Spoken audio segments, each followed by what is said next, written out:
یک برادر بر ما می نویسد: سلام علیکم اسماعیل برادر عزیز و سلام علیکم به تماشابینای شبکه اسماعیل. ما برادر خود راوپوف دلیرجان را طولی 1.5 سال می شود که می جوییم ولی از یگان جا پیدایش کرده نمی توانیم.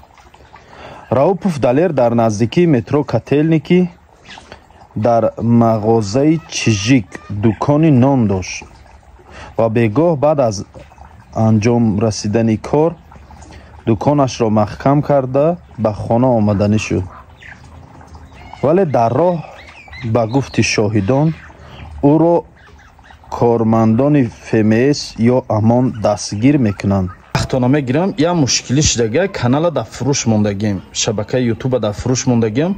کدامتون که کانال یوتیوب در کار باشه برای پیشرفت بیزنساتون مثلا لازم باشه، اگر معلوماتی پررا شد سیلکه ویدیو را در کامنتار میمونم، در همونجا گپ زدگیم دروین همش میفهمیم برای چی میفروشم، چی مشکلش دیگه، چند سوم پول میفروشم شه، مقصد در کیا میفروشم کانال، چی گونه آدما میتونن شبکه را خریداری کنه، همش گپ زدگیم در همون ویدیو دروین همش میفهمیم.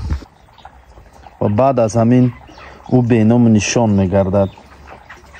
طول 1.5 سال میشود تمامی ادلا و تمامی سپیسپریوم ها را خبر گرفتیم ولی از یگان جا او را پیدا کرده نتوانستیم.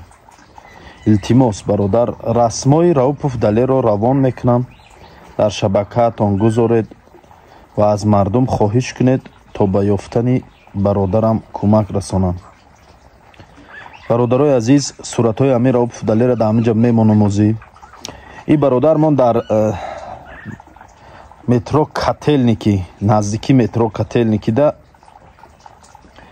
جای نان پزی داشته، دکان نان داشته در مغازه چیژیک. من اکنون نمیدونم این مغازهش در کجای، خلاصه در همونجا دکان نان داشته. شب 13 فوریه سال 2023 از همین دکانش میبرویه و به گفته بعضی ایما همسایه هایی که در همون دکانش نزدیکند، به گفته بعضی ایما امو دهن در کارخانهش داد کارمندان فمس یا اینکه امان دستگیرش میکنن. با کدام عدل بردگن، کجا بردگن، کیان و یا یگان معلومات دیگه نیست. همون روز به نام نشان شدگی تا حاضر در کافتکاب قرار دارم. گپ زیاد نمیکنیم، برای یافتن هم برادر ما راوپوف دلیر کمک رسانیم.